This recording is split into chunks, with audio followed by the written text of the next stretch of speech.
Dear higher class students, in our previous classes, we have discussed about simple future. Now this is the time to go proceed towards the future progressive. Its symbol is उथिबी उथिबु उथिबा उथिबे जाउथिबी खाउथिबी जाउथिबु खाउथिबु जाउथिबा खाउथिबो जाउथिबे खाउथिबे इत्यादि.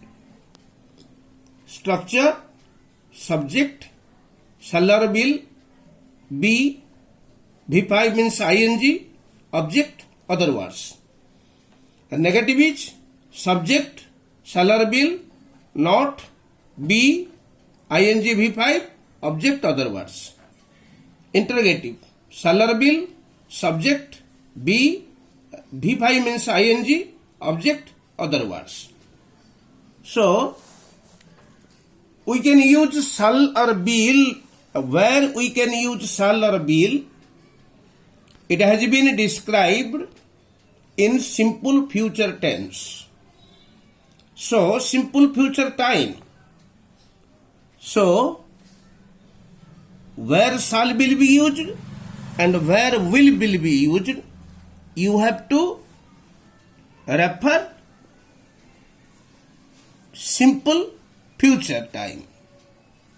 Then use one to describe actions in progress in future at a given point of time. भविष्यतर कौनसी निर्दिष्ट समय बेलू जदि कौनसी कार्य चालू रही भविष्यतर कौनसी निर्दिष्ट समय बेलू जदि कौनसी कार्य भविष्य चालू रही ताहाले सही चालू रही कार्य पई आमे फ्यूचर प्रोग्रेसिव करबा. Example, tomorrow at this time I shall be taking my test.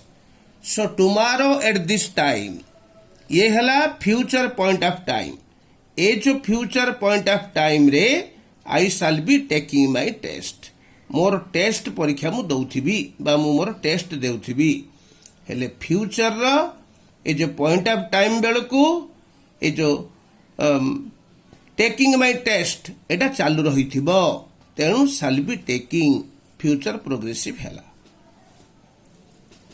Then this time tomorrow I shall be living for Goa. This time tomorrow ये हैला फ्यूचर पॉइंट ऑफ टाइम. भविष्य ए टाइम बेलू I shall be living for Goa. मु गोवा पई जीवा आरंभ कर देइथिबी. तो ये जो फ्यूचर पॉइंट ऑफ टाइम बेलू ये जो कार्य गुड़ाक एक्शन गुड़ाक चालू रहुछि ए गुड़ाक फ्यूचर प्रोग्रेसिव अटे.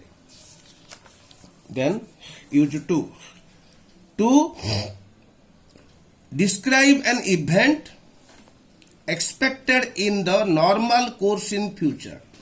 भविष्यतर कौनसी निर्दिष्ट समय रे साधारण भाव रे कौनसी कार्य घटिवा जदि आशा करा जाउथिबो ताहा हेले सी फ्यूचर प्रोग्रेसिव हबो. I shall be meeting here tomorrow morning. आसंता सकाळे मु ताकू भेटुथिबी. अर्थात ए जो भविष्यतर निर्दिष्ट टाइम हैला टुमारो मॉर्निंग ए समय रे ताकू भेटिबाटा आशा करा जाउछि. मे बी ट्रू और मे नॉट बी ट्रू, किंतु आशा करा जाउछि. तेणु I shall be meeting. The train will be leaving soon. Train टी चंचल छाड़ी देउथिबो. ए जो भविष्यतर सून एटा फ्यूचर टाइम पे कहा जाउछि. ए जो फ्यूचर टाइम बेलू निर्दिष्ट समय बेलू ट्रेन टा जदि छाड़ी दबो बोली तुम जदि भाबुच जदि आशा करूच ताहाले से will be living. That is future progressive tense time. Then use 3 arrangements and plans in future particularly related to travel and tourism. भविष्यतर जदि कौनसी यात्रा एवं गस्त संबंधी जोगाड़ जत्न एवं उपाय करा जाउथबो ताहा हेले फ्यूचर प्रोग्रेसिव हबो. We will be reaching Australia on Saturday. On Saturday ये हला future time. We will be reaching Australia. ये जो ऑस्ट्रेलिया रे पहुंचवा पाई अरेंजमेंट एवं प्लान गोटे प्लान आमे करूछु जे आसंता शनिवार बेलकू आमे ऑस्ट्रेलिया रे पहुंचुथिबु.